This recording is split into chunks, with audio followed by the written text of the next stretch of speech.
Alright, bro, this is definitely one of the sickest things I've ever built. So this is a real galaxy detector, and it'll work whether it's sunny or cloudy. It doesn't really matter because 1.42 gigahertz can go right through the clouds. Now, why 1.42 gigahertz? Because that is a frequency produced by neutral hydrogen atoms, and our galaxy is filled with them. So you can detect the galactic plane. Okay, so after that monopole, it feeds into this LNA I put together using a Qorvo part. It's an ultra low noise buoy, and I just hacked it onto this Cal board. It was pretty tough, bro. It was pretty tough. Then it feeds into this filter, 1.42 gigahertz bandpass. It's maybe I'll go into details later. And then it feeds into the RTL SDR. Now, ideally, I should have made this myself, the digitizer, the receiver. But, bro, I'm not at that level yet. Maybe soon I can build this myself, because it just feels wrong to me to use pre-built components to do something. And this just, I don't know if this pains me or not. This is part of the setup, because it just converts into USB. Like, I need to build this myself one day. But the dude's drawing 50 milliamps, the Qorvo part, 50 milliamps. Now let me show you some data. And also, one thing is, I have this long USB cable, and if you follow it, and I put a pylon here so no one steps on it, and you go up more and more, it's going to my room. It's going to my room.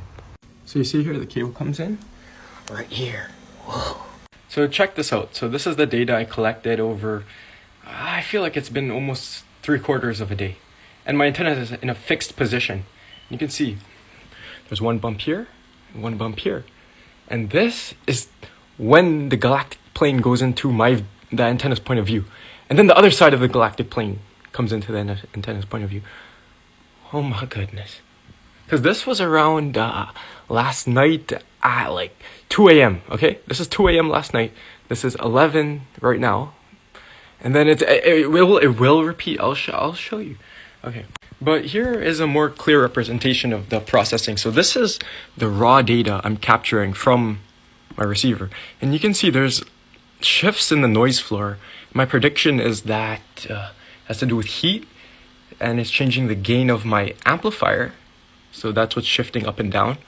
So that's my biggest guess. But what I do here is I just put it through the code to correct them and make them all aligned. Then what I do is I put a smoothing function, and I just smooth it. And I know that won't give me absolute units, because I don't really care about absolute units right now. I'm just trying to get an image of the galaxy. Okay, and then what I do here is I do a peak detection.